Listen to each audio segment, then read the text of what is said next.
রাধে রাধে। সুধী গৌর ভক্তবৃন্দ, হরে কৃষ্ণ। আজকের শাস্ত্র সিদ্ধান্ত আছে, শ্রী শ্রী প্রেম ভক্তি বিলাসে বলছেন, মুখ কবিত্ব করে যাহার স্মরণে, পঙ্গু গিরি লঙ্ঘে অন্ধ দেখে তারা গণে, এসব না মানে যেই পণ্ডিত সকল, বৃথা গ্রন্থ শাস্ত্রপাঠ যেন তার সব ভেকের কোলাহল। তাই গ্রন্থের মধ্যে বলছেন, বর্ণনা করছেন যে মুখ কবিত্ব করে, আমাদের যে মুখ, আমরা যে কথা বলি, মুখ কবিত্ব করে যাহার স্মরণে, সেই পরমানন্দ মাধবের স্মরণ নিলে আমরা কথা বলতে পারি।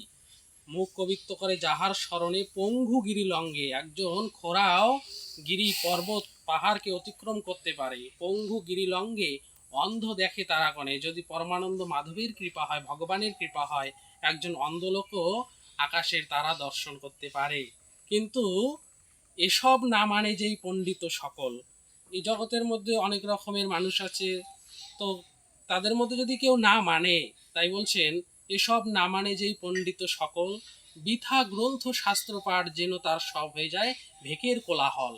ব্যাং যেমন সবসময় ডাকাডাকি করে নিজের মৃত্যুকে ডেকে নিয়ে আসে, তো সেই রকম যদি না মানা হয়, তাহলে ব্যাঙের মতো সর্প যেমন ব্যাংকে গ্রাস করে, তো আমাদেরকেও কালরূপী মৃত্যু গ্রাস করে। রাধে রাধে, হরে কৃষ্ণ।